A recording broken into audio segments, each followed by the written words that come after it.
aí, e aí nós vamos admitindo as pessoas.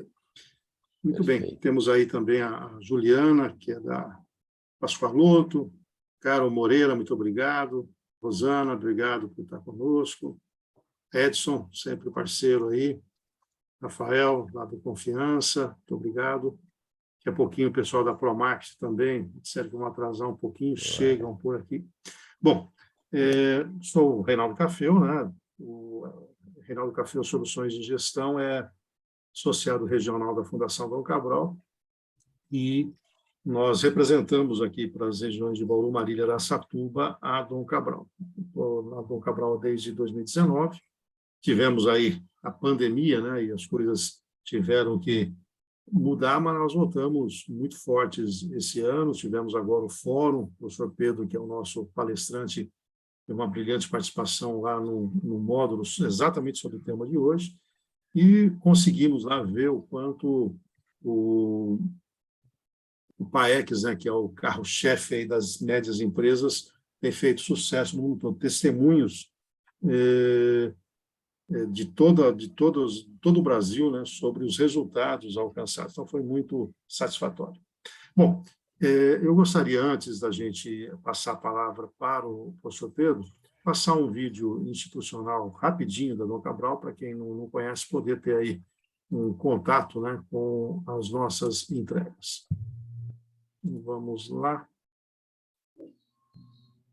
O mundo já vinha mudando e vai continuar a mudar. As transformações foram aceleradas e, diante de tanta incerteza, uma certeza: é preciso reaprender ao longo da vida. Também fomos desafiados a nos reinventar, mas a nossa tecnologia é a aprendizagem. É ela que regenera, adapta e transforma. Entregamos novos formatos e novas maneiras para ser relevante. Diversas organizações e profissionais confiaram na FDC para buscar novas respostas. Líderes que não esperam o melhor momento para agir, mas criam esse momento. Empresas que estão influenciando a construção de um novo mundo. Nossa equipe sentiu, evoluiu, o propósito iluminou. Nossos professores continuam sendo mestres em ensinar, compartilhar e também em aprender. A pandemia deixou mais evidente que precisamos uns dos outros. Articulamos uma grande rede pela prosperidade. Renovamos nossa crença de que não basta ser uma das melhores escolas de negócios do mundo. É preciso ser uma das melhores escolas para o mundo. Fundação Dom Cabral. Para ser relevante. Muito bem. Esse slogan, né, resume bem o que é, né, a Dom Cabral, ser relevante. Nessa pequena trajetória que nós temos aqui na região, nós já tivemos como cliente o Pascoaloto, estamos agora fazendo entregas do PAEX no Zopone, na Promact. A Promact está indo para o 4º ano de trabalho. O Fiberbus, né, entrou conosco esse ano, lá de Botucatu. Supermercados Confiança, nós estamos indo aí para o 3º ano de trabalho. Supermercado Pardinhense está conosco também. A Servimed, já fizemos entregas. Polimac, Moia Cesarino, Cacau Foods, Toca Imóveis, Serve Todos, enfim, vários clientes de vários portes da nossa região, prestigiando o trabalho aí da Fundação Dom Cabral.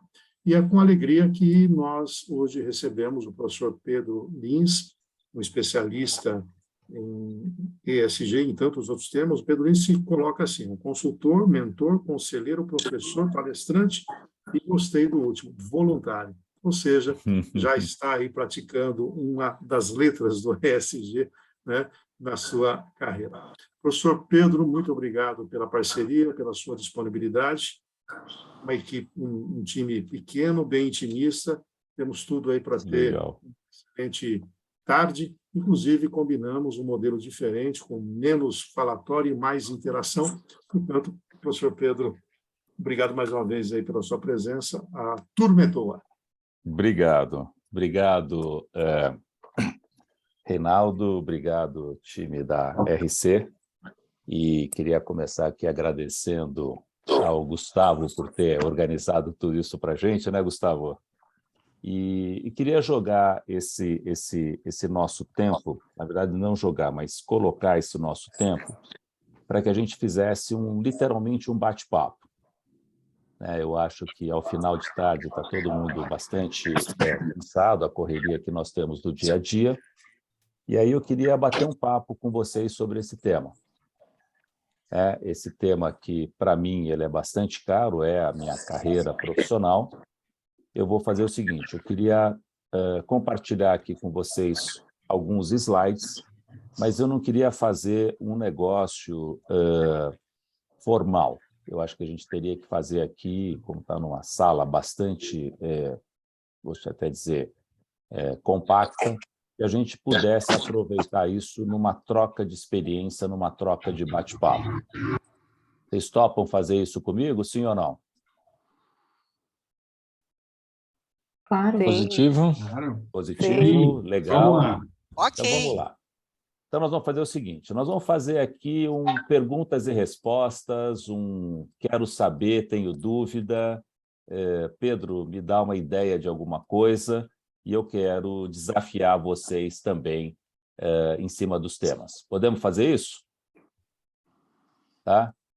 Então, eu brinco que nós temos que fazer aqui um slide que eu uso, que tem um tema do Milor Fernandes, né? Eu adoro ele, um grande humorista brasileiro que faleceu, e ele dizia mais ou menos assim, Lair, né? Se você não tem dúvida, é porque você está muito mal informado. E qualquer pessoa que tem alguma informação tem dúvida. Então, Lair, eu vou começar aqui perguntando para vocês quais são as dúvidas, quais são as expectativas de vocês com esse tema que a gente vai aqui bater um papo, literalmente bater um papo, sobre ESG, oportunidades, desafios e riscos, e falar um pouco aqui de um desenvolvimento que eu estou fazendo hoje, junto à Fundação Dom Cabral, de uma monitoria de ESG para as empresas, para a gente ajudar as empresas a identificarem os estágios que elas estão e como a gente pode pegar. Então, aqui, só para quebrar um pouco de paradigma, Adriano, normalmente as pessoas têm uma apresentação formal, então Pedro Lins, professor, né, o Reinaldo até perguntou para mim, te apresento, Pedro? Eu falei assim, não, Reinaldo, deixa as pessoas se perguntarem. Uma coisa é me apresentar como um currículo, então está lá, José Pedro Lins nasceu dia 18 de abril de 1959 e conta a minha história, entendeu, Rosana? Eu acho legal, não sei se você vai achar tão, ou a gente abre para já começar num bate-papo. Vai lá, 2 minutos de pergunta. O que vocês querem conhecer sobre o Pedro Lins? Ou eu peço para o Reinaldo ler currículo, hein? Vamos E lá. aí vamos ficar a tarde toda. Ô Pedro, Eu tenho uma... essa medalha é de qual maratona? Essa medalha é de qual maratona, Carlos? Essa medalha é da Maratona de Boston, de 2019, quando eu completei 60 anos de idade. Eu fiz essa maratona pela segunda vez. Eu corri ela em 2014, Carlos, logo depois do bombing. Eu morei em Boston 2 anos, quando eu fiz minha pós-graduação lá em Harvard. Tenho a cidade de Boston como uma cidade bastante importante na minha vida. Em 2014, eu resolvi correr a maratona para fazer uma homenagem depois do bombing. Naquela época, eu tinha 55 anos, Carlos, e eu completei a prova no meu recorde mundial. Eu fiz em 5 horas, 44 minutos, 43 segundos. 42 quilômetros e 195 metros. Aos 60 anos de idade, eu quis fazer de novo, depois de ter tido infarto com 57. Meus 2 filhos não queriam, minha namorada não queria, meu cardiologista não queria, mas eu fiz e bati meu segundo recorde mundial, Carlos. Eu fiz em 5 horas, 44 minutos e 50 segundos. As 2 eu fiz para fazer fundraising, eu não tenho tempo de maratona dessas grandes maratonas. Na primeira e na segunda eu arrecadei quase $10 mil para uma instituição de crianças com câncer lá de Boston.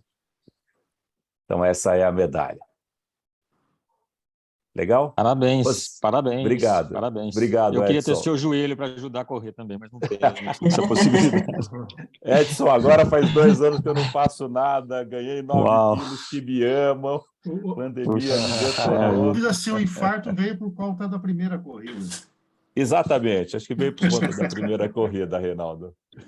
Rosana, você ia fazer uma pergunta? Depois o Rui aqui está com o microfone aberto. Vamos lá. Professor, muito pouco, né? Oi?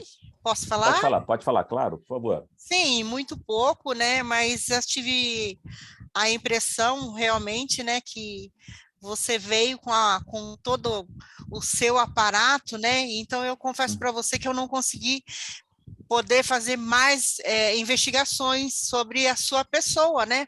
Mais no seu caráter profissional, né? Mas eu Então, faz acredito uma que pergunta tudo... que você quiser. Faz uma Mas eu pergunta sobre o meu caráter. Ótimo, acho legal. Sim, Nunca fizeram. Opa, tô de boa, Rosana. Pode mas perguntar o que ó, você mas quiser. pelo que eu tô vendo, pelo pouco que você já nos falou, né? Eu acho que sobra demais isso para você, né?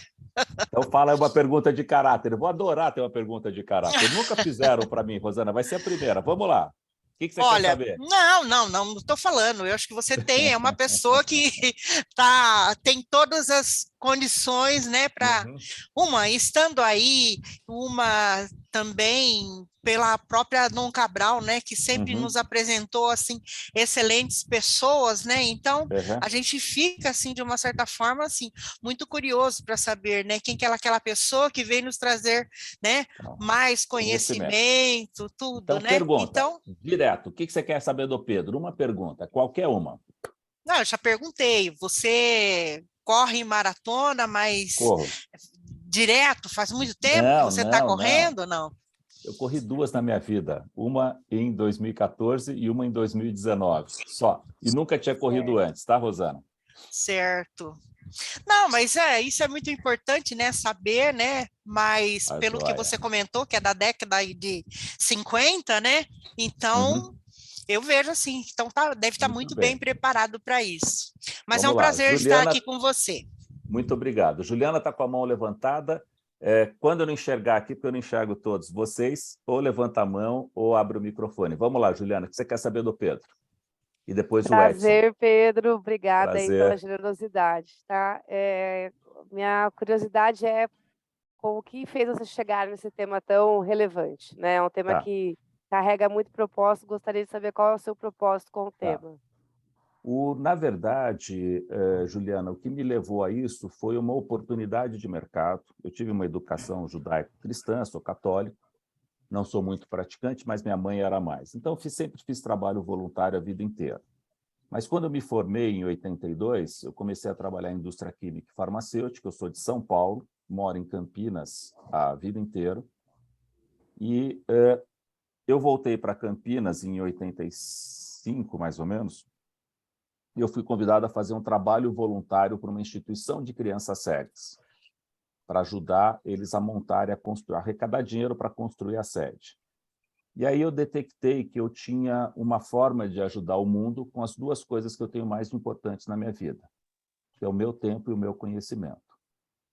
E aí eu comecei com isso daí, eu trabalhava na área comercial de grandes empresas, e quando eu comecei a fazer também uma parte de consultoria com os amigos na área de marketing e vendas, e quando eu dei por mim 100% do meu tempo, eu estava fazendo consultoria para a área, na época, que a gente chamava de responsabilidade social corporativa. Hoje a gente chama de ESG. Aí eu montei vários institutos, eu montei o Instituto da IPTV, da Rede Globo aí da nossa região, da International Paper, trabalhei para a Manhete Marelli, trabalhei para a Fundação Bradesco, montei o Instituto da Unilever, trabalho para dezenas de empresas aí da nossa região, e aí a minha vida 100% está nessa área. Edson, você está com a mão levantada. Vamos lá, meu amigo. Uma curiosidade.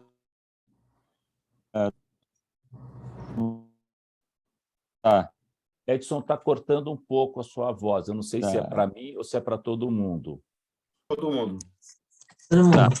Veja se está bom. Está melhor agora? Agora está melhor. Tá. Está melhor agora? Sim.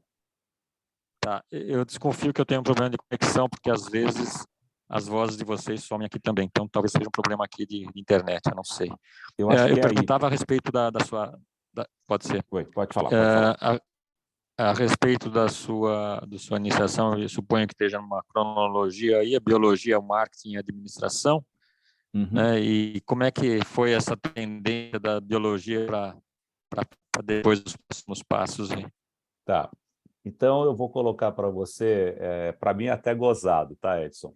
Na verdade, quando eu era criança, eu queria ser 3 coisas. Eu queria ser bombeiro. Na verdade, eu queria ser 4 coisas. Eu queria ser bombeiro, astronauta, médico e oceanógrafo. Né? Acabei não fazendo nenhuma das 4 coisas.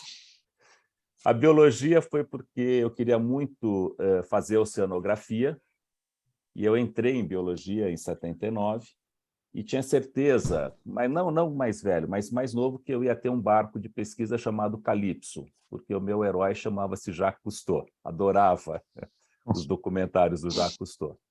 Quando eu estava no último ano da faculdade, em 82, eu descobri que eu não ia ser oceanógrafo, que eu não ia ter o barco Calypso, no auge da ditadura brasileira, crise dos anos 80, e eu falei, bom, vou ter que trabalhar no mercado. Aí, o primeiro trabalho que eu tive foi numa indústria química e farmacêutica, na Dow Química, e aí eu trabalhava com área comercial, fui estudar marketing. Aí eu fiz administração, e aí eu fui mudando da área de empresa para a área de consultoria. Acabei tendo uma oportunidade, com 45 anos de idade, de fazer uma pós-graduação em Harvard, na Kennedy School, uma das escolas de Harvard. Aí eu fiz um Master em Public Administration para profissionais de meia carreira, eu fiz com 45. Aí eu fiz um programa de formação de conselheiros na Fundação, e o último programa que eu fiz foi um programa de e-learning de sustentabilidade, de estratégia de sustentabilidade para negócios, que é o Sustainable Business Strategy. Então, vamos dizer, esses são os diplomas que eu acho que eu tenho em alguma parede em casa, tá, Edson? Mas a minha carreira foi essa migração, para mim, tudo janela de oportunidade. Então, janela de oportunidade de não ter conseguido fazer oceanografia, janela de oportunidade de entrar numa indústria química e farmacêutica, janela de oportunidade de fazer consultoria e janela de oportunidade, Juliana, de fazer um trabalho voluntário. Então, isso daí, para mim, é tudo oportunidade e acabou trazendo essa carreira para mim. Ok? Ok, parabéns. Muito obrigado. Mais alguma pergunta ou vamos trabalhar o tema que a gente veio fazer aqui, né, Reinaldo? No final, nós vamos falar sobre o Pedro Lins. Então, vamos lá. Nós viemos conversar um pouco, e eu queria bater esse papo com vocês, sobre o tema ESG. E, para mim, o tema ESG ele tem que ser muito bem trabalhado no caso nós olharmos para nossas empresas e pensarmos como é que a gente vai escrever a história dessa empresa para o futuro. Qual é a idade da empresa de vocês? Há quanto tempo existe a Refrigás, Laíra? Abre o microfone, pessoal, por favor. Não estou te ouvindo, Laíra.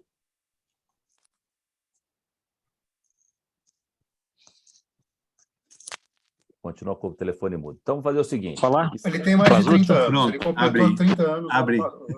30 anos. Legal, 33. obrigado, Laíra. Nós fizemos 33 anos agora em setembro, Muito no bem. dia 25 de setembro. Teve Legal. até um bolinho aí de comemoração. 3 anos. Oba, a gente vai poder participar? Pode me convidar que eu vou, hein? Já foi, já perdeu o bolo nessa, viu, Pedro? Então, toma cerveja depois. Então, vamos lá. Que empresa desse grupo nosso é mais longeva? Quem tem mais de 33 anos de idade? Quantos anos? Plazútil, 36. Plazútil, 36. Muito bem. Confiança 39. 39, legal. Rosana, Confiança, 39. Quem mais? 34. 34. Legal. Então, nós Fiquei estamos para trás nessa, foi o mais novo. Você está novinho, você está garoto. Fiquei feliz Legal. agora, sou um bebê perto do bebê. pessoal. A minha pergunta para vocês é: as nossas empresas serão centenárias? As nossas empresas chegarão a 100 anos? Se eu pensar ela em ser centenária, eu estou falando ela em ser 3 vezes mais a idade média do que a gente tem nesse grupo. 33, 36, 39 anos. Para ela ser centenária, Rosana, eu só acho que ela vai ser se nós tivermos uma base muito forte no que a gente chama hoje de ESG. Ou senão a gente não vai ser centenário. A gente vai morrer na primeira, na segunda, no máximo na terceira geração. Tá? Então, o primeiro ponto é, se eu quero uma empresa perene, se eu quero uma empresa centenária, eu tenho que pensar em ESG.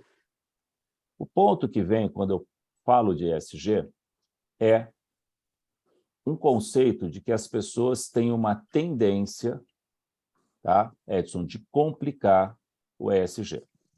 E eu vou dizer para vocês, ESG é uma coisa simples, fácil de ser realizada, e eu brinco assim, não complica o meu trabalho.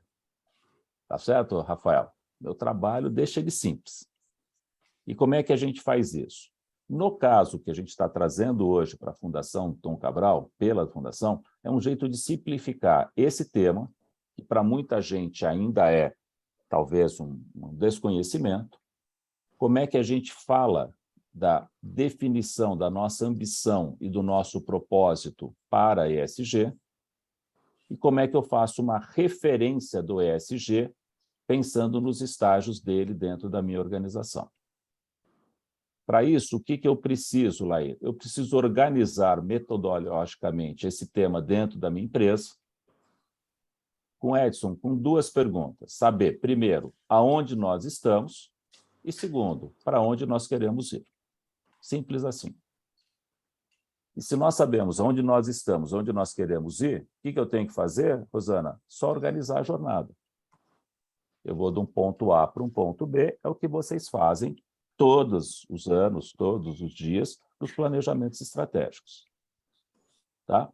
O que a gente precisa, né, no caso nosso, é trazer isso para uma linguagem das médias empresas, que somos nós, e a empresa só tem que fazer uma coisa, Edson, é ter o compromisso de fazer essa jornada. Senão, não funciona. Eu não posso fazer essa jornada por vocês, Rosana. Eu não posso, eu não sou dono de... Vocês são da cadeia de supermercados, não é isso? Eu só sou cliente de vocês, eu não sou operador. Então, como a gente faz esse processo? Então, o primeiro ponto que nós temos que olhar para a reflexão, vocês não se preocupem com essa apresentação, tá? Eu já combinei com o Reinaldo, ela é de vocês. Tá? Então, tudo que está aqui no PowerPoint é de vocês, não tem problema nenhum. Pode passar para eles, tá, Gustavo? Fica tranquilo. Então, a primeira coisa que a gente tem que pensar é assim, qual é o posicionamento que eu quero colocar da minha empresa frente a tendências inevitáveis do mercado. Segundo ponto, Laí, é qual é o meu propósito em relação à ESG. E o terceiro é, qual é o nosso papel? Nós não somos líderes das nossas empresas? Sim ou não? Nós estamos aqui falando com a liderança da empresa? Sócios, acionistas, CEOs, dirigentes. Então, qual é o papel nosso dentro deste cenário? Se vocês não fizerem perguntas, eu vou falar 1h30 e a gente vai acabar e vocês vão ficar depois frustrados. Para mim, é assim, quais são as dificuldades e os desafios de vocês? Então, o primeiro grande ponto aqui, Laí, é qual é a ambição da sua empresa em relação ao ESG? Essa é a principal pergunta que nós temos que fazer. Ao definir essa ambição, Rosana, eu tenho que entender quais são as expectativas dos meus stakeholders, internos e externos. Se essas expectativas forem atendidas por essa ambição, eu vou parabenizar vocês. Se não for, você tem duas alternativas. Ou você muda a sua ambição, ou você muda os seus stakeholders. E aí... Professor Pedro, só uma questão. Fala da ambição, e o que a gente tem observado para algumas empresas, que, como todos estão falando de ESG, esta ambição não tem nascido do desejo interno, e parece que é uma ambição porque alguém está fazendo. Como trabalhar isso para não ser como vários programas que nós temos nas organizações, que é a vontade de mas não é a aderência e adesão de todos? Legal. Excelente essa pergunta, Reinaldo. Quando eu faço isso em função de demanda dos outros, tá? Eu vou dizer para você, a sua empresa ela é líder ou seguidora? Primeiro ponto que eu tenho que ver é se eu vou ser líder ou se eu vou ser seguidor.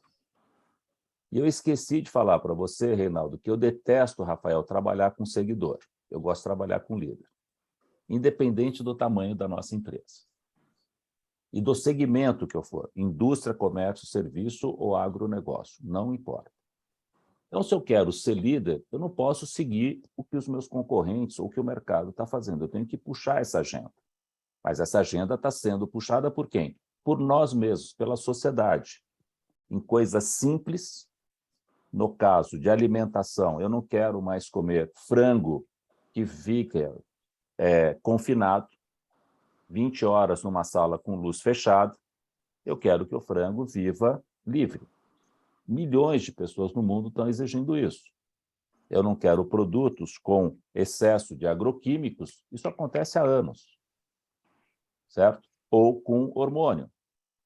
Eu não quero comprar produtos que tenham na sua cadeia de abastecimento e valor, Reinaldo, trabalho escravo, trabalho infantil ou a não diversidade.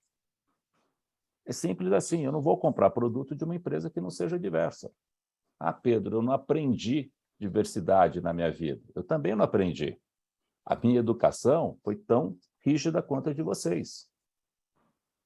Tenho quase o dobro da sua idade, Rafael, você deve ter uns 28 anos, eu tenho 63.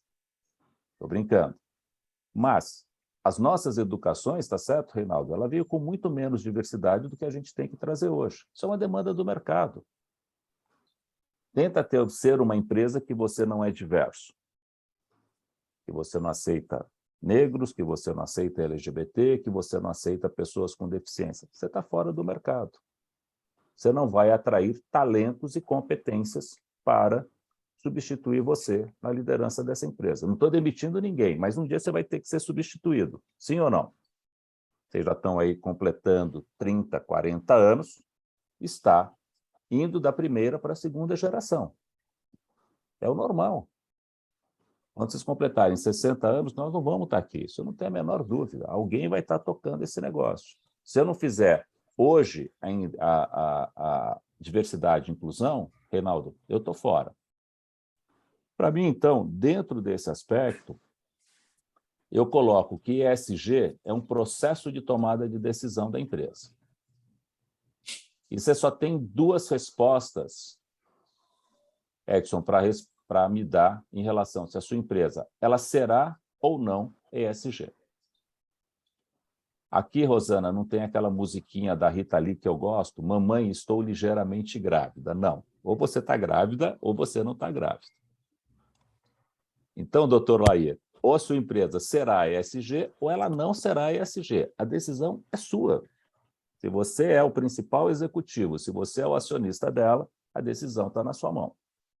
Se ela será ESG, você vai ser pioneiro e você tem que fazer um diferencial que vai ser o diferencial competitivo da sua empresa no mercado. É simples assim. Tudo bem? Edson, você levantou a mão.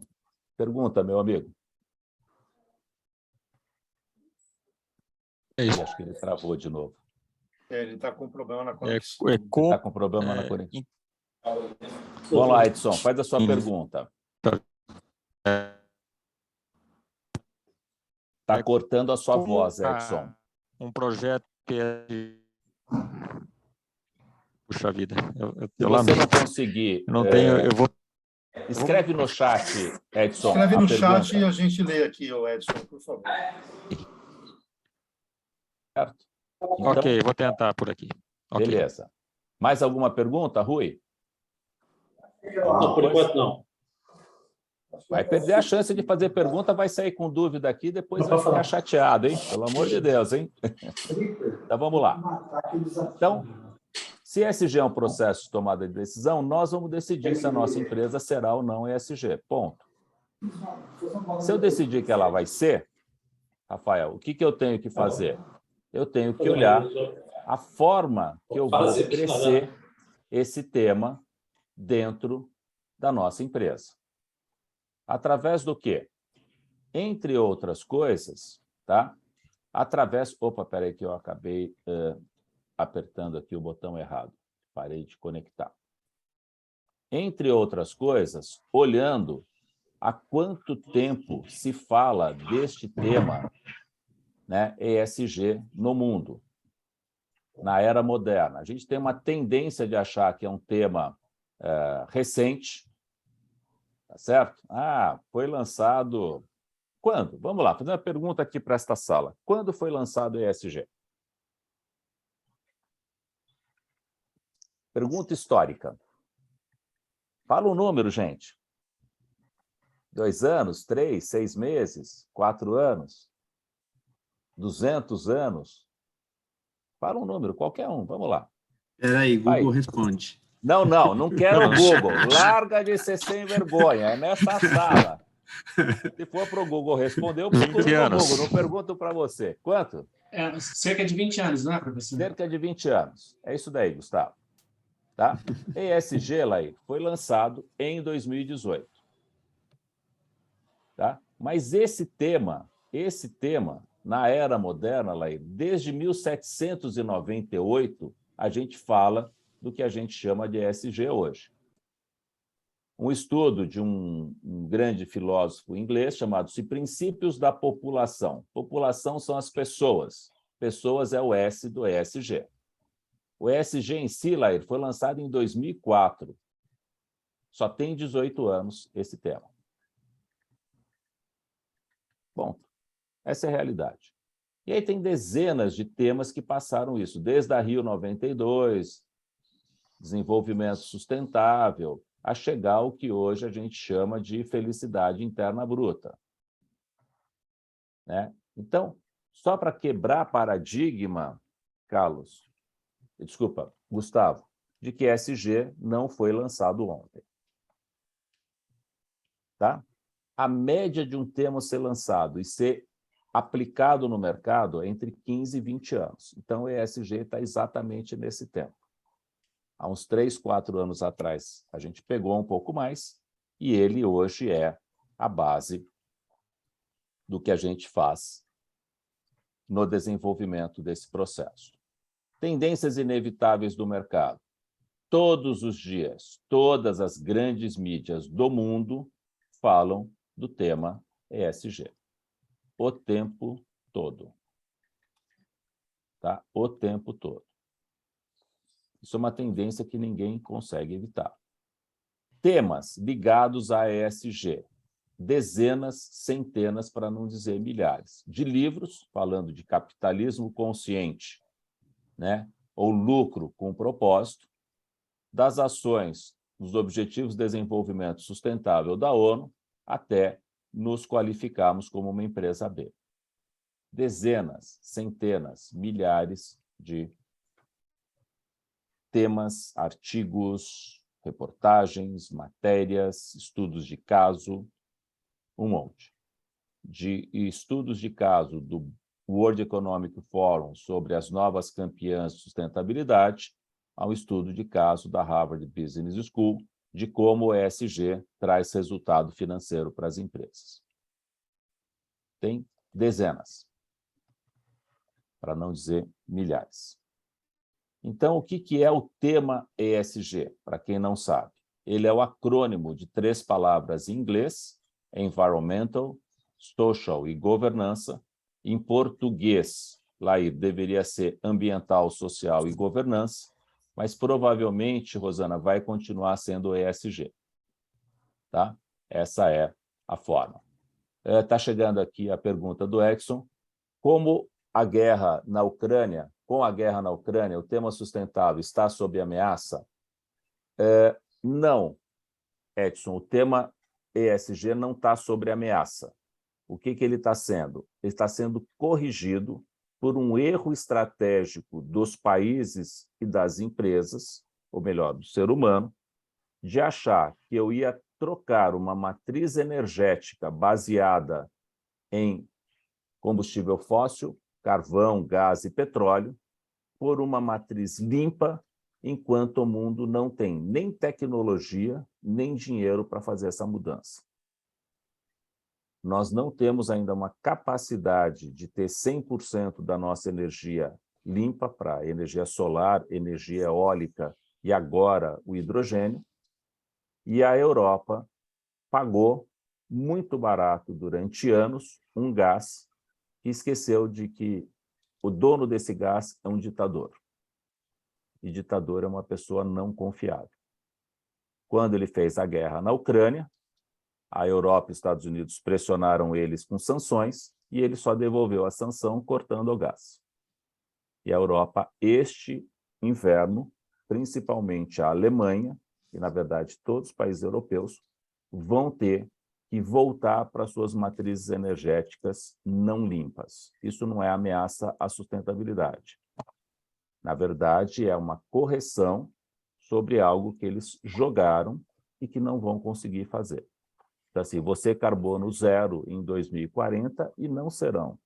Por quê? Porque nós não temos uma matriz energética limpa para sustentar a demanda de energia do mundo. Ainda. Teremos. Em breve, mas isso vai demorar, na minha opinião, pelo menos uns 20 anos.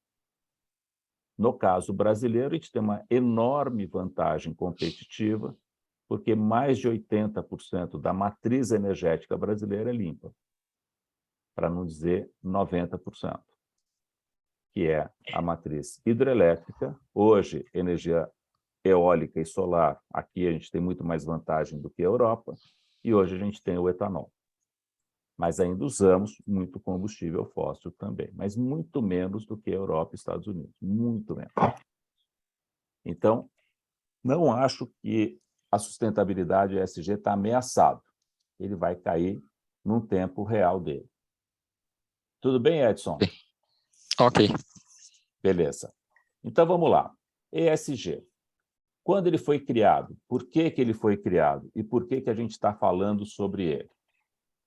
Lair, você pode ler para mim esse primeiro parágrafo sem o que está em negrito?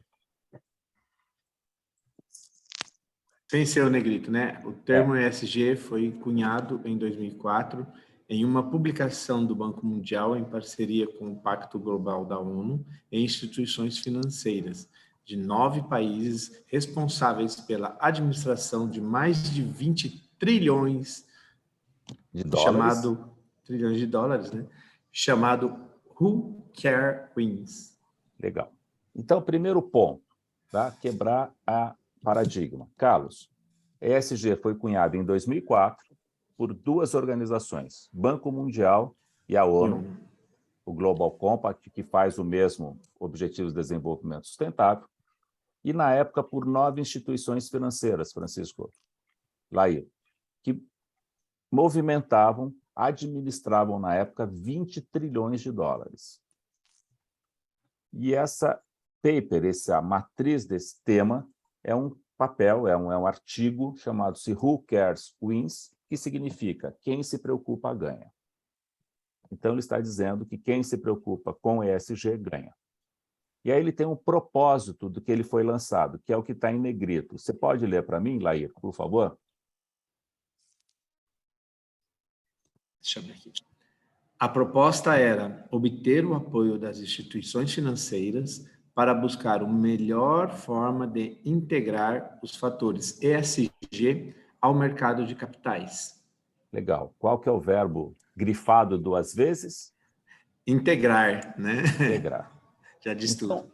O ESG ele foi criado para isso, para que as instituições financeiras buscassem uma melhor forma de entregar o quê?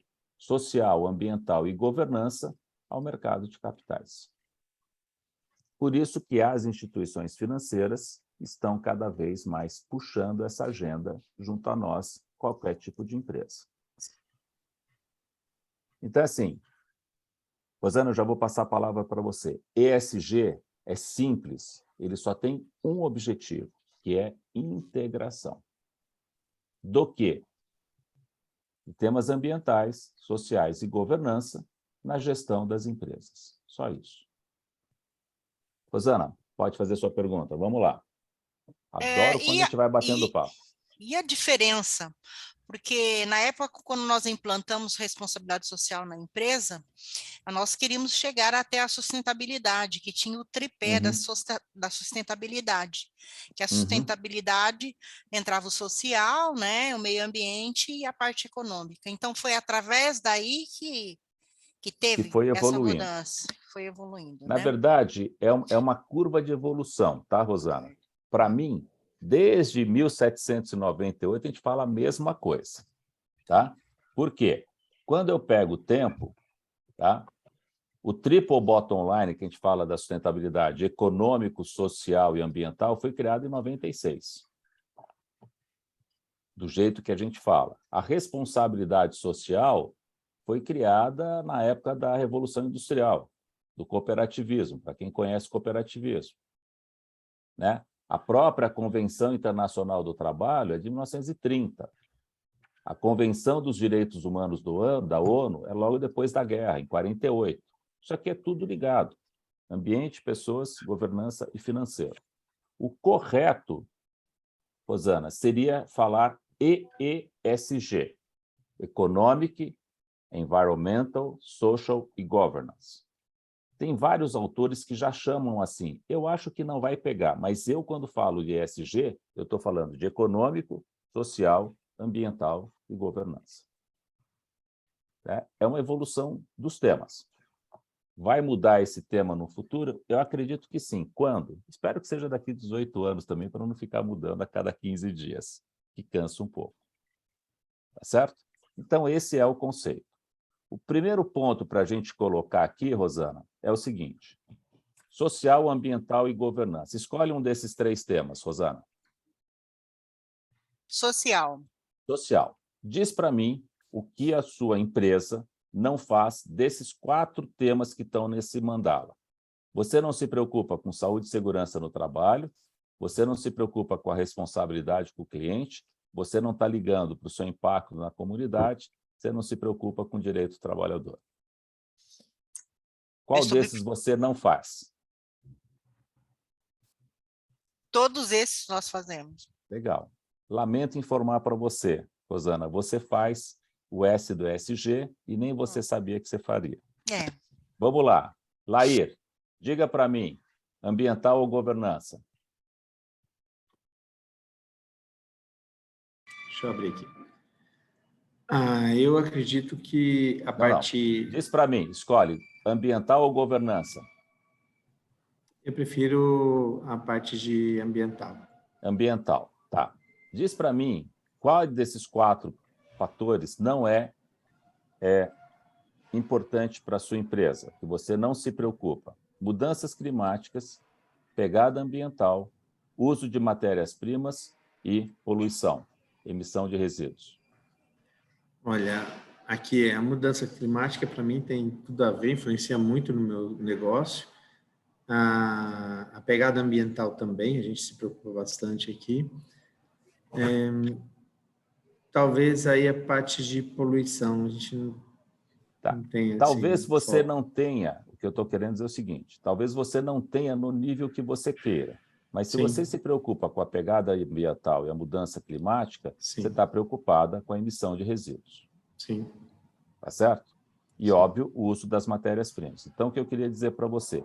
Você faz o E do ESG e a gente não sabe. Finalizando, diz para mim, Rafael, na área de governança, o que a sua empresa não se preocupa? Com o direito de autoria do acionista, com a gestão de risco, com a transparência fiscal ou ações anticorrupção. Olha, em algum grau você faz os 4 pontos, Rafael? Eu posso afirmar que sim, viu? A gente se preocupa praticamente com todos os... Com todas, sim. Então, o que eu digo para vocês é, nós fazemos ESG. Porque dessa mandala que tem 12 temas, nós fazemos, de alguma forma, esses 12 temas. Qual é o problema? Primeiro, ou desafio, Rafael, eu não sei o que eu faço. Segundo, eu acho que para fazer ESG eu tenho que gastar dinheiro. Desculpa, você já está investindo dinheiro nisso daqui, você já faz isso daqui. Terceiro, eu só acho que é gente grande, grandes corporações que podem fazer isso. Não. Eu posso não estar no nível que eu quero fazer sobre gestão de risco ou transparência fiscal. Laíra, eu posso não estar no nível que eu quero para fazer controle da minha emissão de resíduos, mas você está preocupado com isso, você está fazendo de alguma forma. Se você faz destinação dos seus resíduos por um aterro, você já está olhando a poluição, porque senão você jogava na rua. Não, a gente separa aqui, faz toda a parte correta. É que o meu segmento, ele ainda tem os fluidos que a gente vende, ele ainda atrapalha o meio ambiente. Perfeito, mas você vai mitigar esse impacto no curto, médio e longo prazo. Isso não quer dizer que você está no 10º degrau do ESG, mas você está no primeiro, segundo ou terceiro. O que eu queria dizer é, nós já fazemos ESG e a gente não sabe. E o segundo ponto forte disso, Rosana, é eu faço, não sei e comunico muito mal. E aí o meu mercado não sabe o que eu faço. Eu sempre acho que o vizinho faz mais, naquela história, a grama do vizinho é mais verde. Eu acho que a multinacional faz, e, na verdade, eu estou fazendo. Então, não é olhar para o que o mercado financeiro cobra da gente. A BlackRock, o maior fundo de investimento do mundo, que agora, sozinho, ele investe 9 trilhões de dólares de patrimônio. O presidente dessa empresa, chamado-se Larry Fink, há mais de 10 anos, ele manda a carta para os CEOs das empresas onde a BlackRock investe lá, ele dizendo, você tem que seguir essa linha de ESG. O que ele está fazendo? Integrando os temas de ESG no mercado de capitais. Ele só está fazendo o propósito do porquê o ESG foi criado.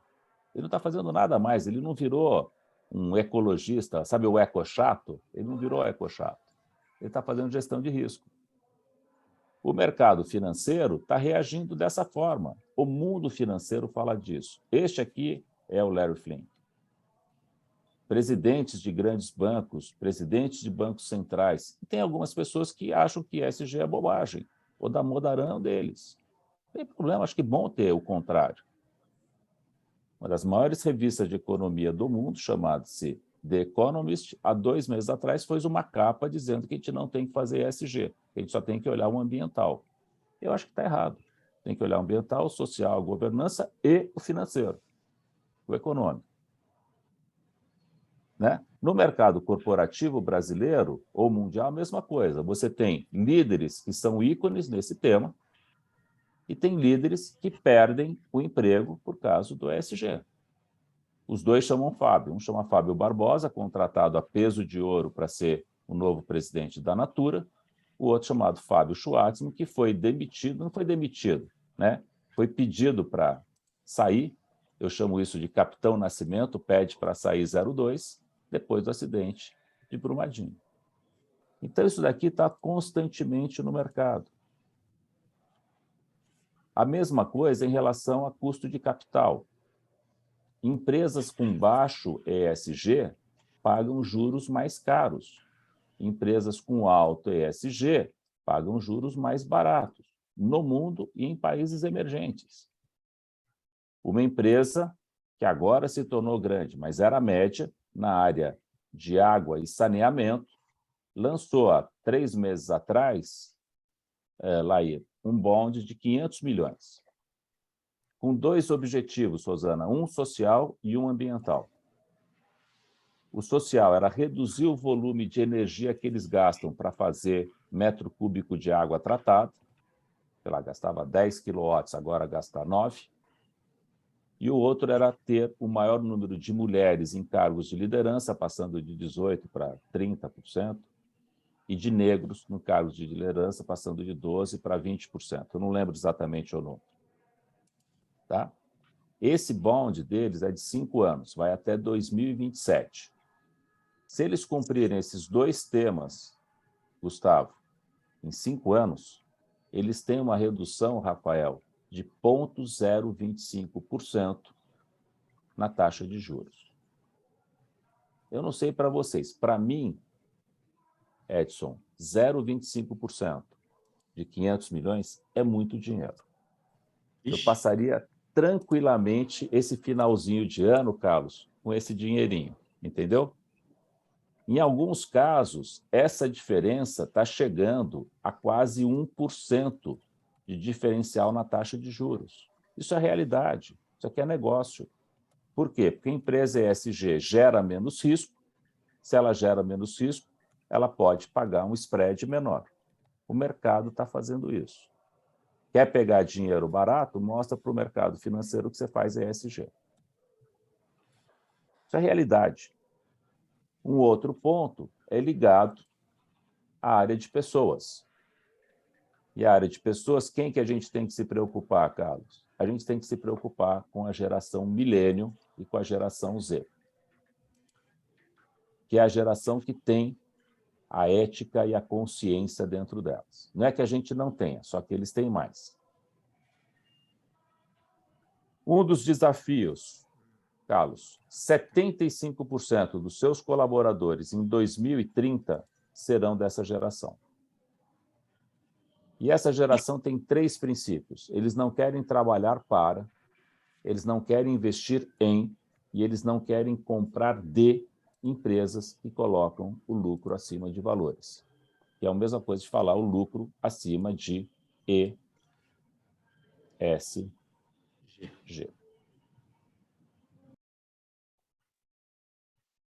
Isso aqui é uma pesquisa recentíssima, tá, Rafael? Saiu no final do ano passado, no começo desse ano, da CONE, mostrando a percepção global desse perfil. Olha que bacana. 83% confiam em empresas ESG, socialmente e ambientalmente responsáveis. 70% recomenda produtos e serviços dessas empresas. 90%, Rafael, troca de marca da empresa que não é associada a uma boa causa. Esses mesmos 90% comprarão de empresas baseadas o quê? Em valor, ESG. E o pior de tudo isso, Rosana, é que 76% deste público eles vão boicotar empresas que não têm ESG. A minha pergunta para você, Adriano, é: você vai conseguir sobreviver se você perder 75% dos seus clientes? Acho que não. Não se esqueçam que em menos de 7 anos e 4 meses, 75% da força de trabalho nossa será esse público. Isso é inevitável. Isso daí é a realidade. Entendeu, Gustavo? Então, é aqui que eu começo a olhar o nosso diferencial. E aí vem uma série de informações de como eu faço isso ligado a ESG, visando oportunidade dentro do meu negócio. Oportunidade do quê? Desde mobilização de fundos de investidores ou captação de recursos, atração e retenção de talento e a redução de risco. Muito bem, vamos parar aqui um pouquinho. Vamos bater um pouco de papo. Como é que isso soa para vocês?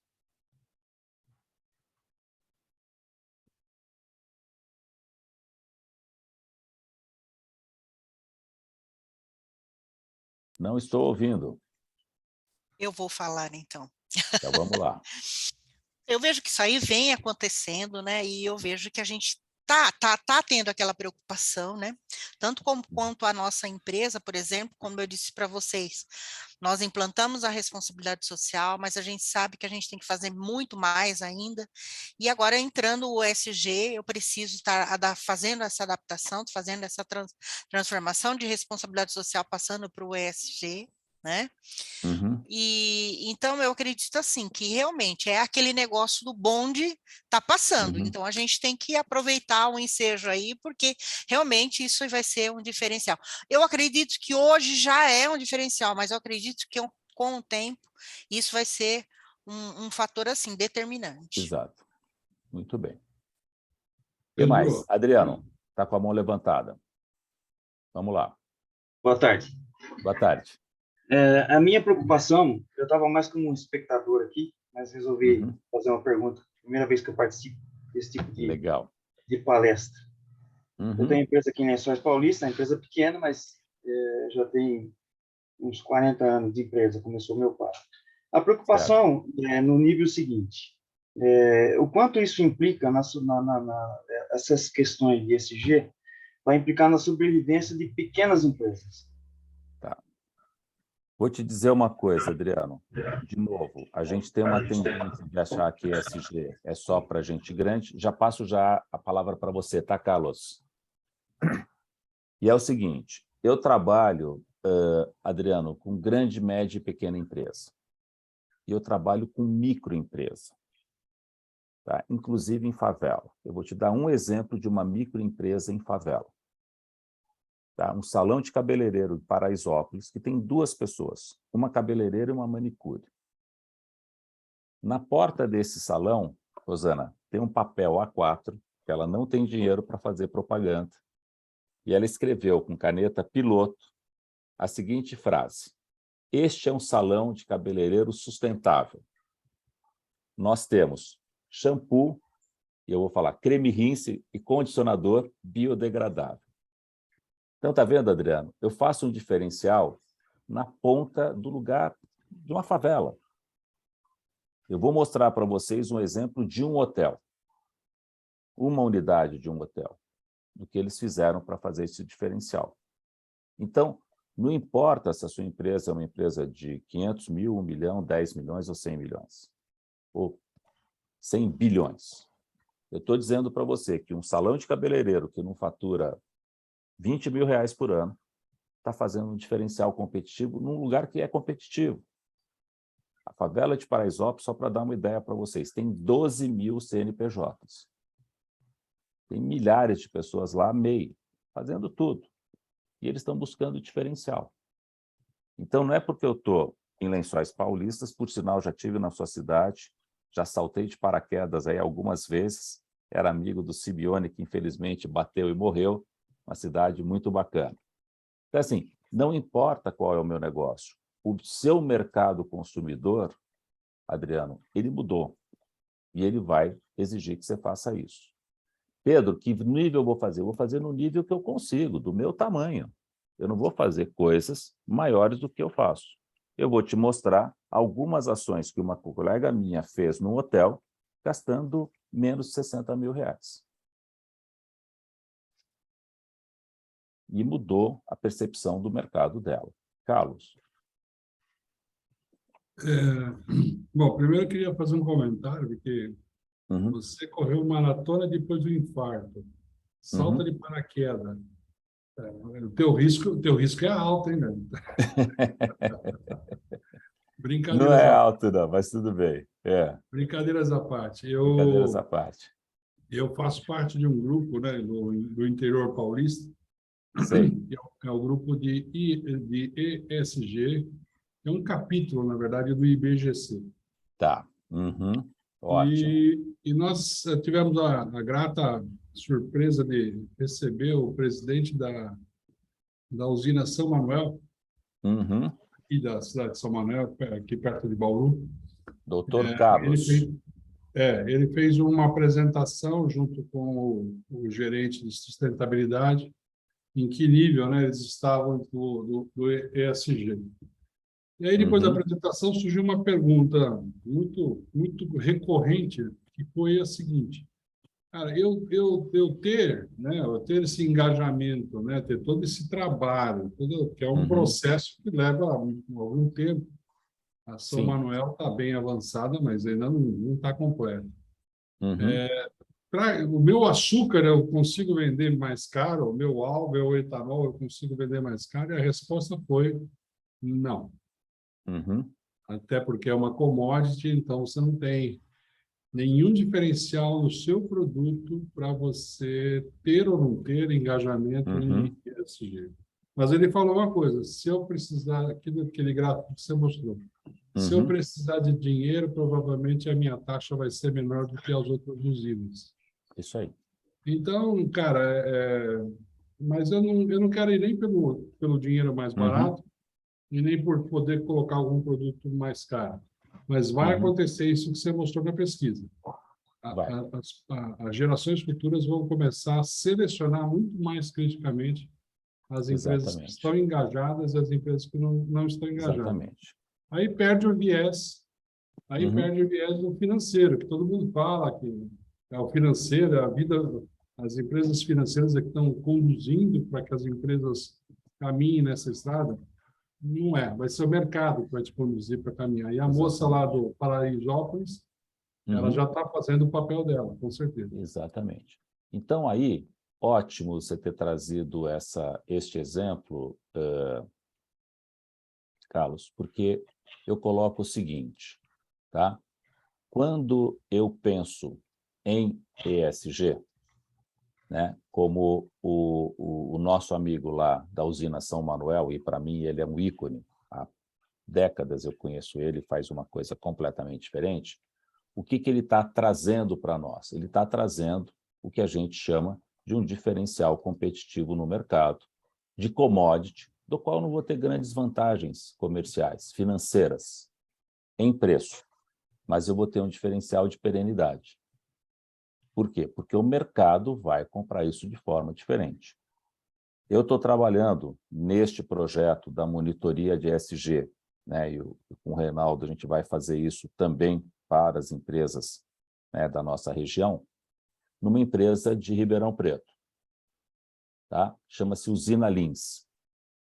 E a Usina Lins, eu vou trazer aqui para você, porque você acabou de falar isso, e eu achei muito legal, ela tem um conceito de propósito diferente do que a gente está falando. Então, vou falar sobre propósito de ESG.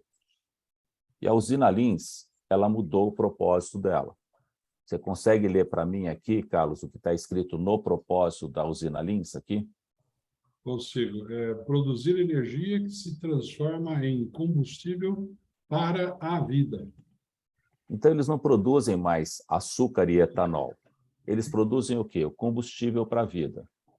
Né? Para nós que somos biólogos, sabemos que o açúcar é a base do ATP, adenosina trifosfato, que é a única energia que faz a gente viver. E o etanol é o combustível para a nossa vida de mobilidade. Eu brinco até mobilidade humana quando eu tomo uma cachaçinha. Estou brincando. Tá certo? Eu preciso ter energia. Então, quando eu faço isso, o que eu fiz, Carlos? Eu simplesmente saí de uma commodity que eu estou vendendo combustível para a vida. Outros exemplos ligados a propósito. A maior empresa de embalagens plásticas do Brasil, chama-se Val Group. Acabou de consolidar 7 unidades de negócio de uma família, eles pegaram. Eles não produzem mais embalagem plástica, Carlos, eles produzem o quê? Elevação de qualidade de vida. Então, eu brinco com eles, que eu chamo eles de Otis ou Schindler, porque eles são uma empresa de elevador.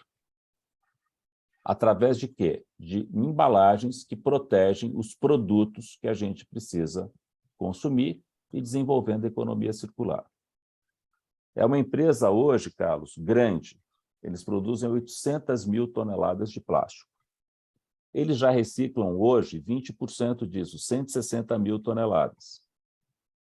Em 2025, eles vão reciclar 25%, equivalente. Então, se eles produzirem 800 mil toneladas, eles vão reciclar 200 mil.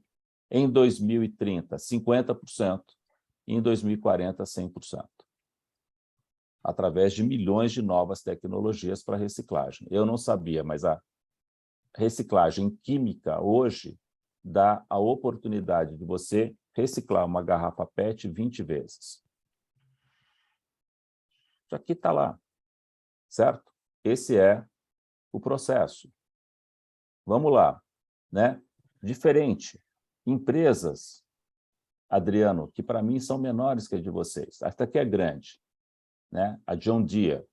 Então, ela não vende trator. O que ela faz? Ela trabalha para que a vida possa avançar através do agronegócio, através da produção de alimentos. Eles mudam completamente a definição de trator. Por quê? Porque eles querem auxiliar a produção. Né? E alimento é a fonte de energia que a gente precisa. Você pega, Adriano, uma empresa de luto. Sabe o que é empresa de luto? Empresa de luto é funerária. Funerária. A tia, Presidente Prudente, 96 anos. Faltam 4 anos só para ela ser centenária, Rosana. 4 ações que eles fazem, Adriano, e você vai me dizer quanto eles investem nessas ações.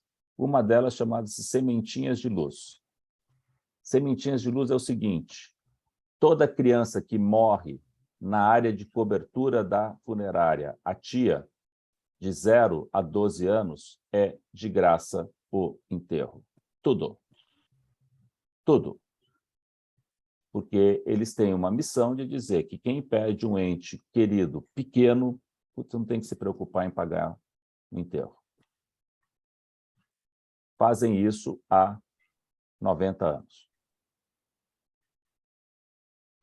Colaborador solidário, voluntariado de empresa, todo mundo conhece. Centro de convivência ATIA, é dar a oportunidade das pessoas que perderam entes, normalmente mais idosos, viúvos e viúvas, de fazerem uma relação, terem um lugar de encontro para dar significado para a vida dessas pessoas. Quanto custa isso? Nada. Um espaço, uma sala. Pode ser feito no hotel, pode ser feito na sala de qualquer empresa de vocês, pode ser feito em qualquer lugar. Ressignificando a vida. Depois de 20 a 30 dias que você perde seu ente querido, Carlos, eles vão levar para você conforto social, psicológico e mental para que você consiga superar aquela perda. Quanto custa isso? Nada.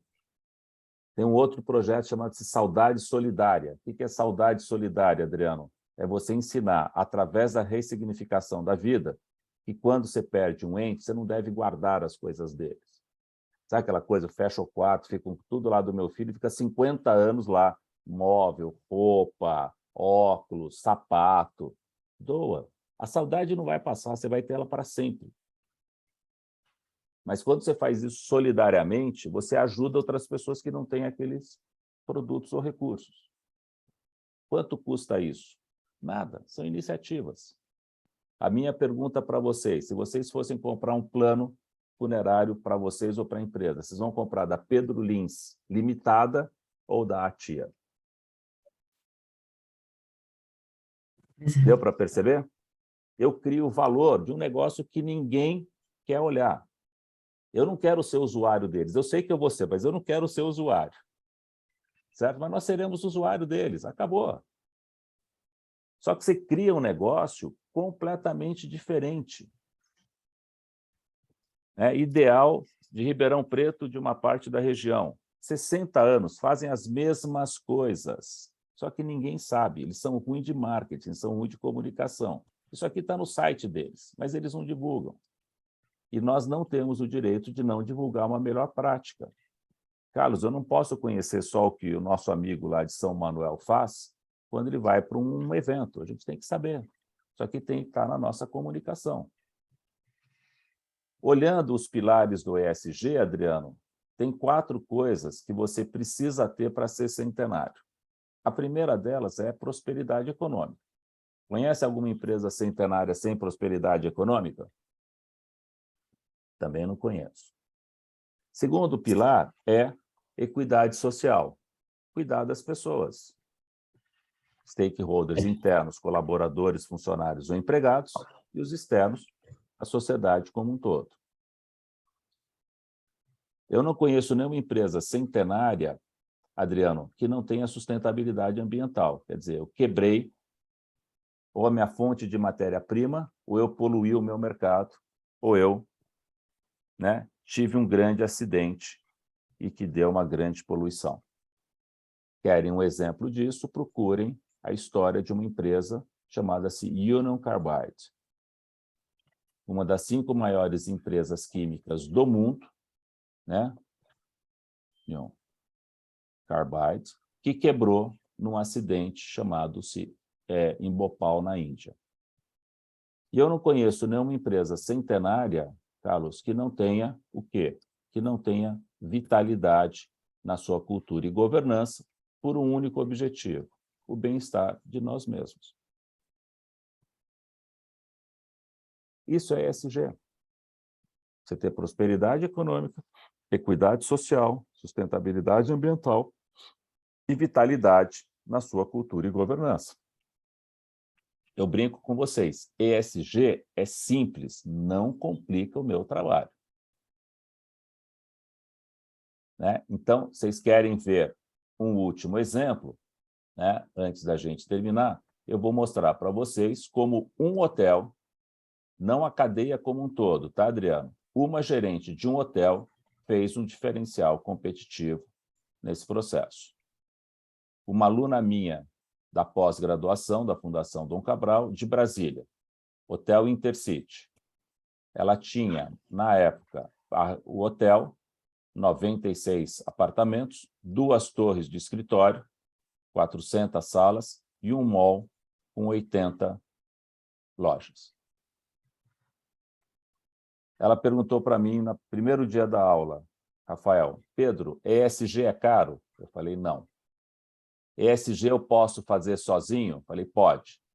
Mas a minha empresa não tem essa visão. Eu falei assim, não tem problema. Se você enfrentar, se você tiver, como é que chama? Disposição e resiliência, você vai fazer.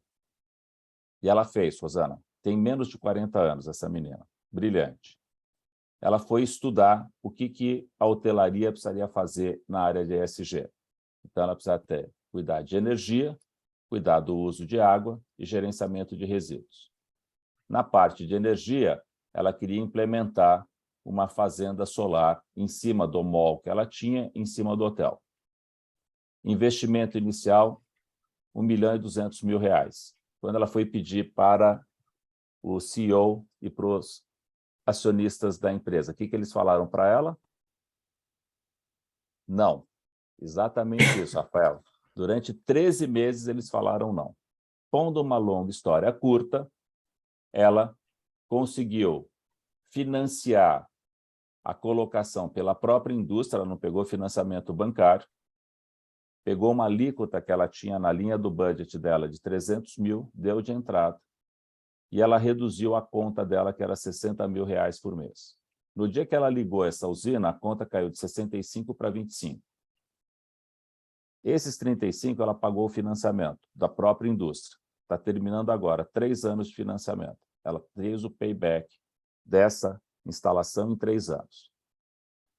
Quando ela terminar de pagar, a conta dela vai cair de 25 para 5. O problema aqui, Carlos, é que esta instalação dura 25 anos. Ela gastou 3 para pagar.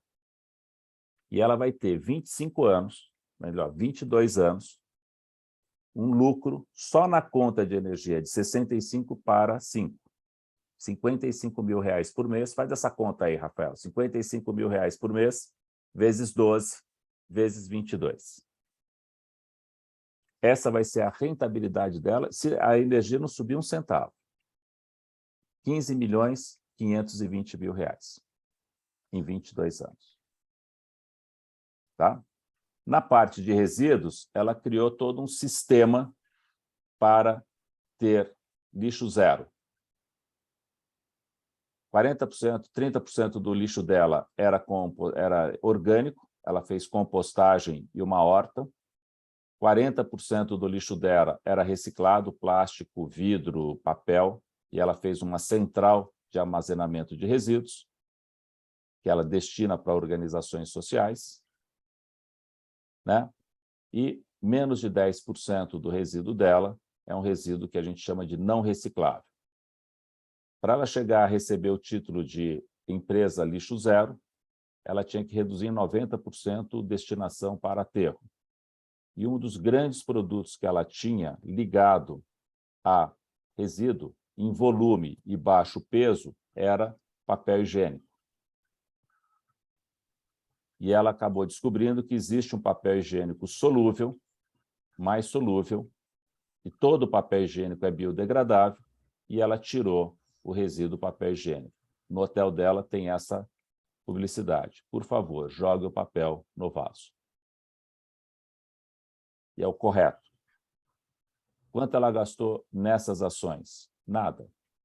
Na área de água, na área de compostagem, ela pega todo o resíduo orgânico dela, hoje ela produz, em média, 1 tonelada de humus, que dessa tonelada de humus ela transformou em uma horta, que ela produz produto para o próprio hotel, e o que vai em excesso ela doa para os colaboradores.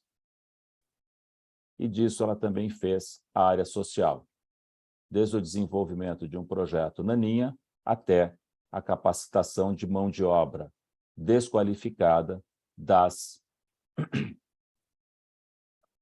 mulheres que vivem nas favelas de Brasília. ela capacita, em média, 80 mulheres por ano como camareira e quase todas elas são absorvidas pelo mercado hoteleiro de Brasília. Faz a parte de governança, relatórios, apresentação, reunião e capacitação.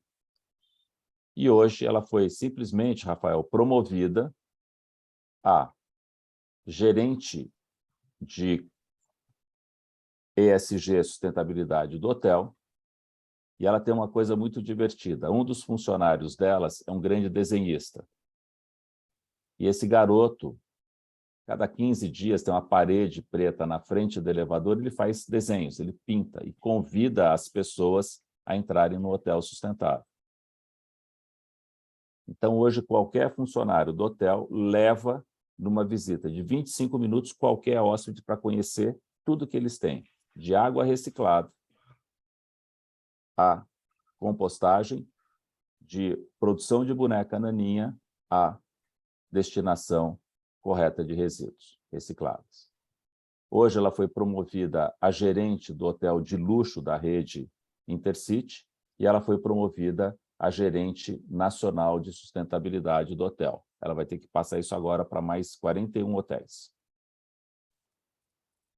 80% do que ela faz, Adriano, não tem investimento, é muito baixo. São ações muito fáceis de serem realizadas. E aí, a pergunta é, você sendo uma empresa pequena ou média de Lençóis Paulistas, você consegue fazer diferencial competitivo. No nosso caso, junto a vocês, o que... Opa, desculpa, eu estou aqui colocando uma apresentação, um slide antes de compartilhar com vocês.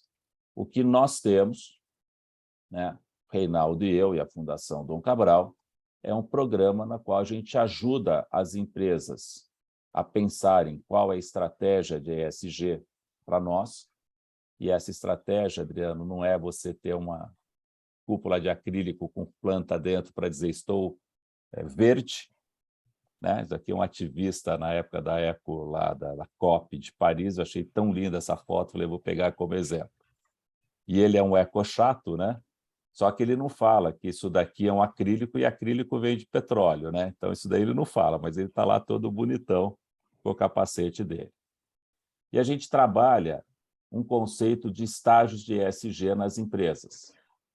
Então nós trabalhamos em cima de 7 dimensões, desde a definição de conceito até a transparência do ESG dentro da empresa, e você tem o estágio de elementar a transformador. E aí a gente ajuda as empresas a desenvolverem esse processo. É claro que em cada dimensão eu posso estar em estágios diferentes, não tem problema nenhum, e aí, ao saber o estágio que eu me encontro, Rosana, eu sei como é que eu faço a evolução desse estágio. Simples assim.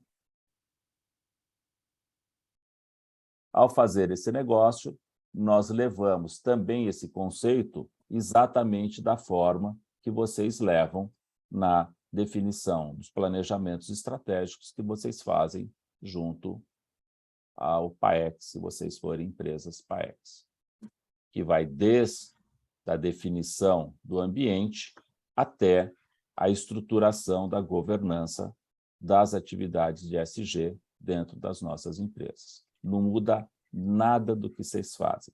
É só acrescentar o ESG dentro das devidas linhas de um planejamento estratégico. Então, assim, não dificulta a minha vida, Rosana. Se quer fazer dificuldade na sua empresa, é um problema seu. E não importa, Adriano, se eu sou uma pequena, média ou grande empresa. Serve para todas elas. O que nós precisamos? Nós precisamos ser os protagonistas que vai desenvolver ou que desenvolverá o ESG nas nossas empresas. Como é que eu faço isso, Rosana? Eu faço isso com um negócio que eu chamo de atitude. Então, Se você tiver atitude para ESG, a sua empresa será ESG. Se não, esquece. Beleza? Aqui tem o meu telefone, meu e-mail, meu WhatsApp. Tá? Eu vou passar essa apresentação para vocês. Na verdade, o Carlos e o Reinaldo já têm essa apresentação. Obrigado, Giane. E eu queria finalizar aqui, dando um tempo aqui para a gente terminar com mais algumas perguntas. Alguém tem alguma... Vamos lá, Café. Pois não, Adriano. Temos mais 6 minutos. Vai lá, Adriano. Rapidinho. Vamos lá. Todos esses conceitos, acho que deu para a gente assimilar, mas uma questão que fica na minha mente aqui é como é que isso é avaliado para ser considerado no ESG ou não. Não é só para aquilo que eu falo, mas eu tenho que comprovar alguma coisa. Sim. Como é que funciona? Na verdade, hoje não existe, tá, uma certificação ESG. Eu não acho que a gente vai ter tão cedo uma certificação ESG como a gente tem, por exemplo, uma ISO. Sei bem que a ISO 14000 já puxa muito para esse tema. Você tem alguns relatórios, você tem um relatório GRI, você pode fazer um relatório de sustentabilidade, mas você também pode mentir e se tornar aí o greenwashing, né? Eu me pinto de verde para dizer que eu sou ESG. Mas o principal, Adriano, se você for captar dinheiro no mercado financeiro, ele vai pedir para você mostrar e ele vai confiar em você. Tá certo? Que é o caso da Egea, que foi lá, captou 500 milhões. Esse é um ponto. O segundo é que cada vez mais o mercado consumidor, eu estou falando das pessoas incluídas, estou falando de nós, tá? Eu não estou falando base da pirâmide. Se bem que na base da pirâmide tem pessoas fazendo diferencial competitivo. Então, este nível, ele vai acabar e ele percebe, principalmente quando é honesto. Sabe aquela história? Eu não estou... Mais dia, menos dia, a honestidade vai vencer a desonestidade. Mas vão existir desonestos no mundo? Sempre vai ter. Só que isso não se sustenta. Pega para mim e me diga, naquele slide que eu mostrei, dos 4 pilares, econômico, social, ambiental e governança. Prosperidade econômica, equidade social, sustentabilidade ambiental, vitalidade, cultura e governança. Aonde todas as empresas do Lava Jato quebraram? Foi num pilar só. Qual foi? No pilar da governança, achando que corrupção é perenidade de negócio. Tudo bem que depois a Suprema Corte melou tudo, mas já teve uma evolução. Nós sabemos que corrupção não é perenidade do negócio, você pode fazer dinheiro no curto, médio e no longo prazo. Mas a hora que o mercado souber que você faz corrupção, eu vou falar assim, por que eu vou comprar o seu produto? Eu faço isso hoje com uma empresa de proteína animal. Eu não compro proteína animal dele. Porque, além de tudo que ele já fez, ele uma vez declarou que ele tem 1.850 políticos na folha de pagamento dele. Não sei se eu quero comprar 1 quilo de carne, entendeu, Adriano? Com 1.850 políticos embaixo dele. Eu sou um, legal. Quiçá 2, 3 ou 5. Carlos, você está com a mão levantada. Vamos lá. Gustavo, desculpa. Chamei de Carlos a noite toda, né, cara? Você nem falou eu já nada. tinha ouvido, Desculpa. tinha percebido, eu achei que o Carlos era eu, mas tudo bem. Mas é você mesmo. Mas é para acabar, só para acabar. Como é que o senhor chega para os próximos anos? A gente tem um mercado globalizado, a gente tem a importância da China, e com todas as empresas que estão na China, a tendência delas se tornarem cada vez mais relevantes é maior, né? Ou pelo menos uma certa dependência da produção do Ocidente, das plantas que estão na China.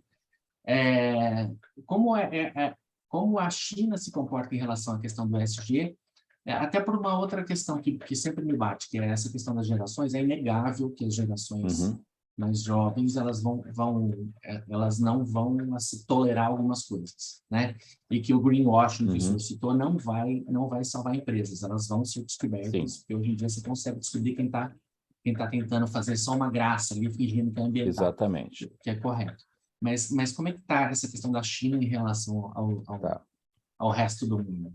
a questão da China em relação ao resto do mundo, primeiro, né, o mundo entendeu que você concentrar a produção num lugar só por causa de mão de obra barata não funciona. Quando nós tivemos a pandemia, tá, nós entendemos que nós não tínhamos os produtos, porque o primeiro país que fechou foi a própria China, e nós tivemos, vou dar um exemplo só. Quanto você conseguiu comprar de máscara em abril de 2020? Máscara nenhuma. Acabou. Era um negócio que custava R$ 8,00 a caixa de 50, chegou a custar R$ 100,00 uma caixa de 20 e não tinha. Então, o mundo entendeu que eu não posso jogar todo o meu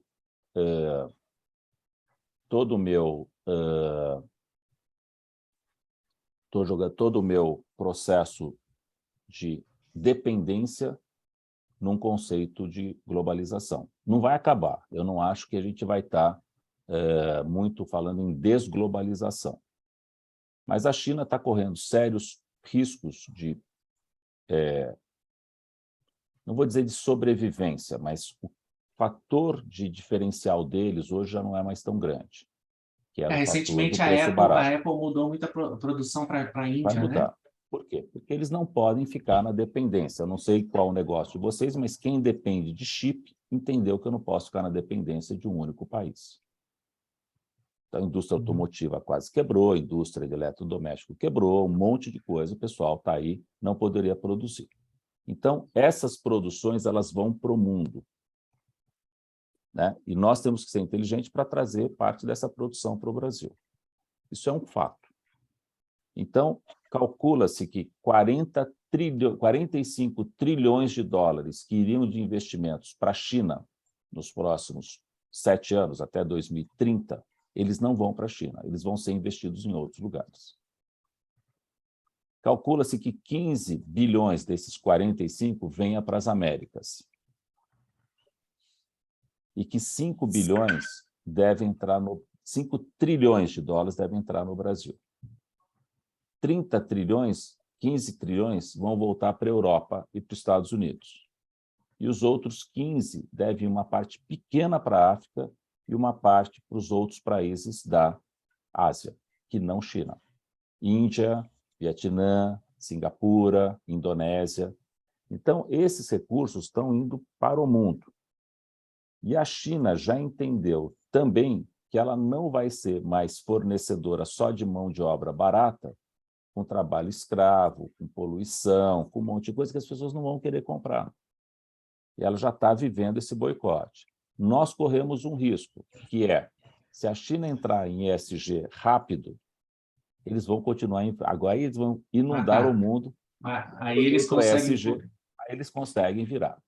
Se eles não forem para isso, eles vão perder 45 trilhões de dólares nos próximos 7 anos. Isso é uma tendência global. Quem falou isso é um projetista, financista, professor nosso, chamado-se Paulo Vicente. Então, assim... Que já esteve conosco. Esteve com vocês. Então, isso aí é dado do Paulo Vicente agora, de 15 dias atrás. Então, Carlos... Temos um encontro recentemente em Sorocaba, ele trouxe essa... Inclusive, o capital mundial, 1/3 dele deve vir para a América Latina, exatamente. Assim. Vamos aproveitar ou vamos perder? É isso. Desculpa, na parte de máscara cirúrgica, eu, se tivesse dinheiro, montaria uma fábrica de máscara cirúrgica. Por quê? Porque não tem fornecedor no mundo. Pega um maquinário europeu, pega um maquinário italiano, pega um maquinário X e produz aqui. Matéria-prima nós temos, algodão a gente tem, clima a gente tem, energia limpa a gente tem, e vai fazer um diferencial competitivo. A China produz tantos bilhões. Ficou fechado.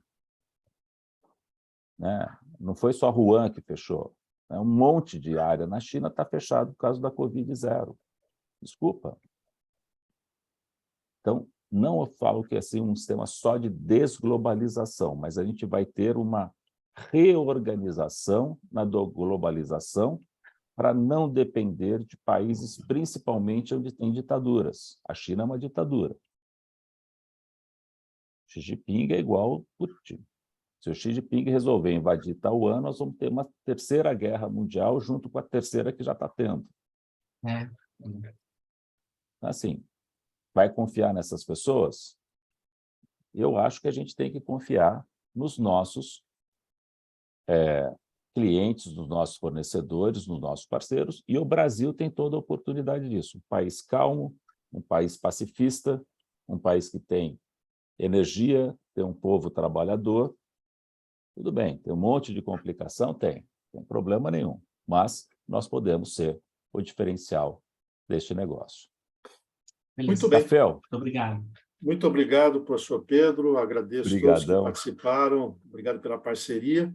E, naturalmente, aqueles que já são clientes PAEX têm a oportunidade de implementar monitorias. Nós estamos começando uma na ProMarket com o Pedro Lins. Aqueles que não conhecem, né, o Adriano, não sei se conhece as soluções da Dom Cabral, mas nós temos soluções para uma empresa que fatura aí R$500 mil por mês até R$1 bilhão, né? Então, o PAN, por exemplo, parece bastante adequado aí pelo que você falou, e dentro do PAN, que é uma parceria para acelerar o negócio, nós temos as monitorias, que também pode ser de ESG, transformação digital e assim por diante. Então, em breve, aí, se você permitir, a gente vai te abordar para, pelo menos, você conhecer um pouco aí das soluções da Dom Cabral. E os demais que já são parceiros e são clientes nossos aí, obrigado pela participação, obrigado pela parceria. E ao professor Pedro, mais uma vez, brilhante, e muito obrigado pela sua disposição, sei da sua agenda apertada, hoje foi um dia cansativo, e também a participação aí da Eda. Obrigado, Eda, por estar conosco, tá? Imagina, eu que agradeço a participação. Muito obrigada mesmo. Muito bem.